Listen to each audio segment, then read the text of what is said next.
Une parabole extraordinaire que nous rapporte le Maguide de Doumna. Un roi qui avait un fils comme héritier, qui était censé être le prochain remplaçant, celui qui devait prendre la couronne. Malheureusement, cet enfant est un enfant très turbulent. Illettré, ne voulait pas aller à l'école, des mauvaises notes, un comportement indigne d'un prince. Le roi se faisait beaucoup de mauvais sang, il s'est dit, mais de quelle façon? Il commence à demander à ses conseillers, de quelle façon je vais pouvoir orienter et éduquer cet enfant? Il a tout. C'est un prince. Combien c'est important, juste entre parenthèses, pas de faire souffrir nos enfants, pas du tout, mais de leur apprendre les valeurs des choses, qu'on n'a pas les choses gratuitement. De leur donner de l'importance, qu'on n'achète pas à tout va, qu'on n'achète pas des paires de baskets, des chaussures, des habits, comme ça gratuitement. Non, ça se mérite. Ça se mérite, chaque chose doit se mériter. On ne peut pas pourrir nos enfants parce que malheureusement plus tard, est-ce que la vie fera en sorte à ce qu'ils pourront se permettre d'avoir ces choses-là? Au moins leur apprendre les valeurs, que tout s'acquiert dans la difficulté, pas dans la facilité. Donc le roi, en question, demande à ses conseillers lui disent la seule façon c'est que tu le fasses un peu souffrir. Il s'organise, il dit il faut à tout prix que je le fasse travailler. Il faut qu'il mette les mains un peu dans la boue, qu'il sache un peu c'est quoi l'importance. Il commence à se renseigner et il dit la meilleure des choses, c'est que je le mette en tant que couturier, qu'il apprenne, qu'il travaille avec ses mains, qu'il se pique les doigts. Il cherche un couturier, il l'amène de force. Et il lui dit, regarde, je te donne la somme que tu as envie. Juste, occupe-toi de mon fils. Éduque-le de la meilleure des façons. Je veux qu'il apprenne l'importance et les valeurs du travail. Comme ça, il saura exactement de quelle façon se comporter avec les personnes et avec ses futurs sujets. Le couturier lui dit, il n'y a pas de souci. Mais sachez comme quoi je prends 1000 pièces pour pouvoir éduquer votre enfant. Et en combien de temps? En 1 an.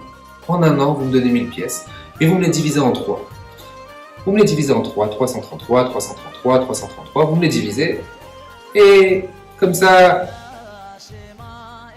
je vous donnerai des nouvelles tous les trimestres. D'accord, très bien. Premier trimestre, le couturier écrit au roi, vous pouvez être très fier de votre fils. Il a fait des progrès énormes. Il apprend très très bien. Deuxième trimestre, vous pouvez être très fier. Il a passé son deuxième trimestre de couturier avec brillance. C'était une très belle réussite. Troisième trimestre, le roi était content. Il s'est dit au moins il a appris, il apprend c'est quoi l'importance. Pas de réponse. Encore 1 mois, pas de réponse. Le roi s'inquiète. Au bout de 2 mois, ça faisait pratiquement 1 an et 3 mois, il commence à se renseigner, il appelle le couturier, il va chez lui. Dis-moi, ça y est, c'est pas terminé, comment il va mon fils? Je suis désolé, ton fils, j'arrive à rien faire avec lui. Mais comment t'arrives à rien faire avec lui? Ah non, c'est un mauvais couturier. Tu m'as dit les 3 premiers mois, ça s'est bien passé, les 3 deuxièmes mois, ça s'est bien passé. Qu'est-ce qui s'est passé avec les 3 derniers mois? Je dis non, j'ai une méthode de travail très spécifique. Ma méthode de travail, elle est que les 3 premiers mois, j'apprends à mes apprentis, tout d'abord, comme un couturier s'ennuie une bonne partie de sa journée. Alors je leur apprends à chanter. Je leur apprends à chanter les chansons de Yamim Noraïm. Je leur apprends à chanter les chansons de Rosh Hashanah, de Kippour. Moi qui chante, comme ça leur occupe un peu la tête. Bon. Les 3 deuxièmes mois, je leur apprends à couper. Parce que automatiquement, pour être un bon couturier, il faut savoir couper. Donc je leur mets des lignes et je leur apprends à couper. Ton fils chantait, il a très bien appris. Couper, il s'est débrouillé. Lorsque j'ai commencé à lui apprendre à mettre le fil et une aiguille et à rentrer à l'intérieur, il m'a cassé toutes les aiguilles, il savait pas, il se blessait, il s'est coupé, il n'y a rien qui marchait. Je peux rien faire. Le roi lui dit, mais je comprends pas. Je t'ai pas envoyé mon fils pour que tu l'apprennes à chanter. C'est pas le motif que tu me dises que mon fils il sache super bien chanter. Je m'en fiche, c'est pas la chose la plus importante. Je l'ai pas envoyé pour qu'il apprenne à chanter. Parabole est l'explication de cette histoire. Dès qu'on pense que Rosh Hashanah, Kippour, c'est des chansons. Combien on voit d'entrain sur les chansons de Kippour? El Nora Lila, Ou combien on voit d'emprunts sur les champs des Slichot? C'est pas l'essentiel.